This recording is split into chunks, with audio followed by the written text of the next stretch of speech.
97, 98, 99, 100, 101. കർത്താവേ, ഇത് 100 രൂപ കൂടുതലുണ്ടല്ലോ. തങ്കച്ചാ, അങ്ങനെ വരാൻ വഴിയില്ലല്ലോ അപ്പച്ച. ഞാനിത് 3ാമത്തെ പ്രാവശ്യമല്ലേ എണ്ണി ചെക്ക് ചെയ്യുന്നത്. ഇതിനു മുമ്പ് പൈസ കുറവ് വന്നിട്ടുണ്ട്.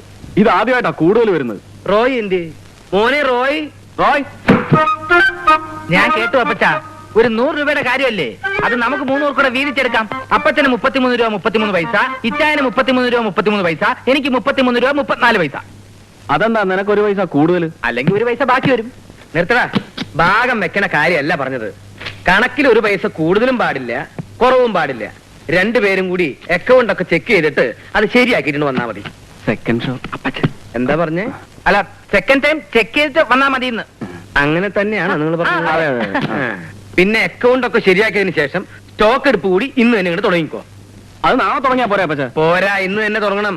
അപ്പച്ച, ഇന്ന് കറുത്ത വാവ, നല്ല ദിവസമല്ല. ഒറ്റ അടി വെച്ചെന്നുണ്ടല്ലോ. അതെ, നിങ്ങളുടെ ചോറ് വീട്ടിൽ തന്നെ ഇരിക്കും. അത് പട്ടിയൊന്നും വന്ന് തിന്നില്ല.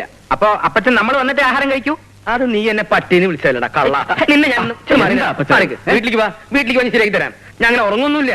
നിനക്ക് ഇന്ന് 2 തന്നിട്ടുള്ള കാര്യമുള്ളൂ.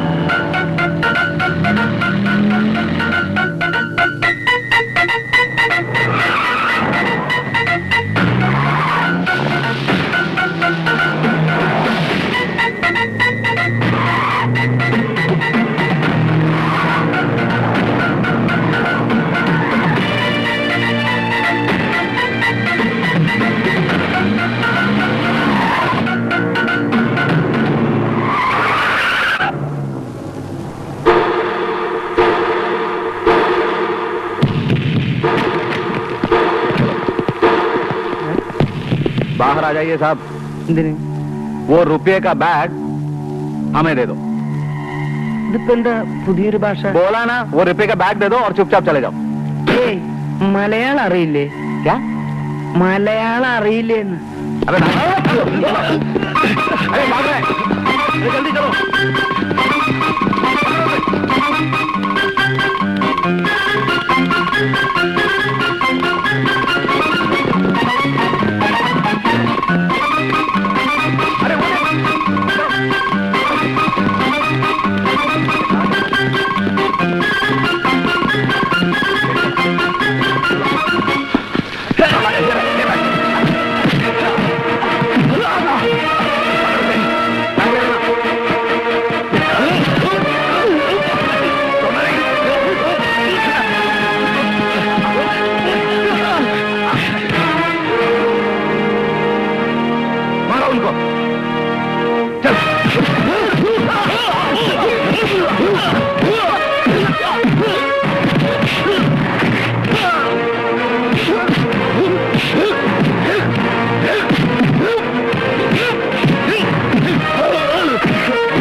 എനിക്ക് വയ്യ, ഞാൻ രാവിലെ പോവാ.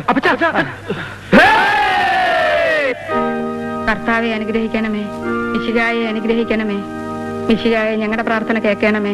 പരിശുദ്ധമറിയമേ, ഞങ്ങൾക്ക് വേണ്ടി അപേക്ഷിക്കണമേ. ദൈവകുമാരന്റെ പുണ്യജനനി, ഞങ്ങൾക്ക് വേണ്ടി അപേക്ഷിക്കണമേ. ദാവീദിന്റെ കോട്ടെ, ഞങ്ങൾക്ക് വേണ്ടി അപേക്ഷിക്കണമേ. നിർമ്മല ദന്തം കൊണ്ടുള്ള കോട്ടെ, ഞങ്ങൾക്ക് വേണ്ടി അപേക്ഷിക്കണമേ. സ്വർണാലയമേ, ഞങ്ങൾക്ക് വേണ്ടി അപേക്ഷിക്കണമേ. കർത്താവെ അനുഗ്രഹിക്ക. മിശിഹായായ തമ്പുരാനെ, ഞങ്ങൾക്ക് വേണ്ടി അപേക്ഷിക്കണമേ. കർത്താവെ, ഞങ്ങളിൽ എപ്പോഴും എപ്പോഴും സ്തുതിയായിരിക്കട്ടെ.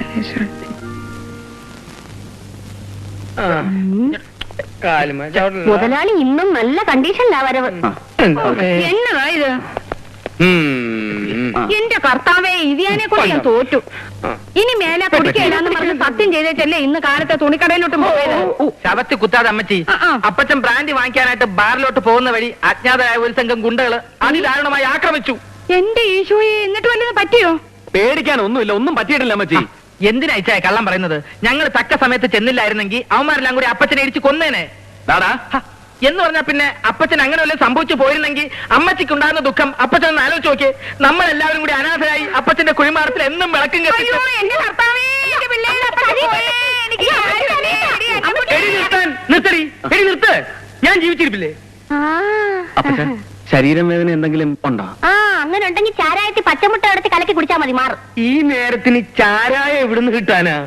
കിട്ടുമോ? മനസ്സിൽ വെച്ചാ മതി. അയ്യടാ, ഇനി അതിന്റെ പേരും പറഞ്ഞ് ചാരായം കുടിക്കാവുന്നതായിരിക്കും. ചാരായൊന്നും വേണ്ട അപ്പച്ചാ. 3-4 കാഞ്ഞിരം കുരുവും 4-5 പാവയ്ക്കയും കുറച്ച് ഇഞ്ചിയും കൂടെ ആവണക്കെണ്ണയിൽ അരച്ച് കലക്കി കുടിച്ചാ മതി. അത് നിന്റെ അപ്പം കുടിക്കും. അതന്നെ ഏതെന്നെ? അവൻ പറഞ്ഞത് നേരാ. തലയ്ക്ക് സുഖമില്ലെങ്കിൽ എന്താ ചെയ്യാ, ഭാര്യ ആയാലും അല്ലേ?